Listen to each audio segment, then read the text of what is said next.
Cette enquête conjoncturelle est intéressante. Elle nous montre qu'il y a une reprise en 2013.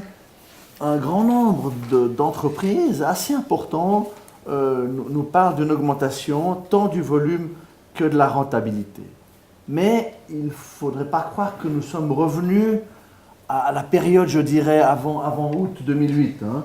Ce n'est pas un retour au statu quo ante auquel nous assistons. Il y a des transformations dans l'économie.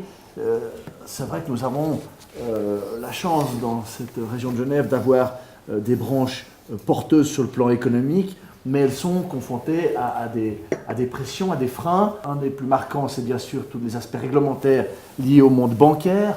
Il y a des éléments conjoncturels, parfois liés à la géopolitique également, pour les matières premières. Il y a également des éléments structurels dans certains secteurs de l'économie, comme par exemple l'horlogerie. Deuxième phénomène que nous observons, c'est l'évolution de la technologie auprès des consommateurs, et notamment auprès des commerçants. Et une partie des commerces se transforme de plus en plus strictement en vitrine, les gens viennent voir, puis ensuite il y a des commandes qui se font par voie électronique, par exemple, et ça, il y a donc une modification. Les commerçants doivent pouvoir s'adapter. Alors les grands groupes l'ont déjà fait depuis plusieurs années, mais le commerce de proximité aussi. Bon, on ne va pas commander ses croissants par Internet. Quoique, il y a une petite boîte maintenant à Genève qui vous pouvez commander par Internet la veille, et elles arrivent à la maison. Même dans les éléments basiques, ça fonctionne.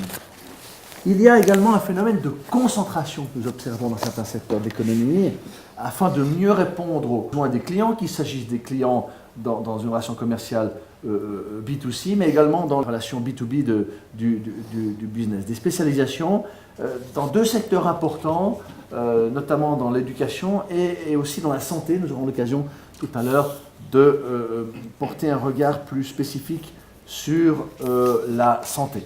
Voilà pour cette introduction. Je donne maintenant la parole au président de la Chambre qui va vous donner quelques messages plus largement sur les activités de la Chambre et quelques éléments qui seront contenus dans son message tout à l'heure devant les 750 membres présents à l'Assemblée générale.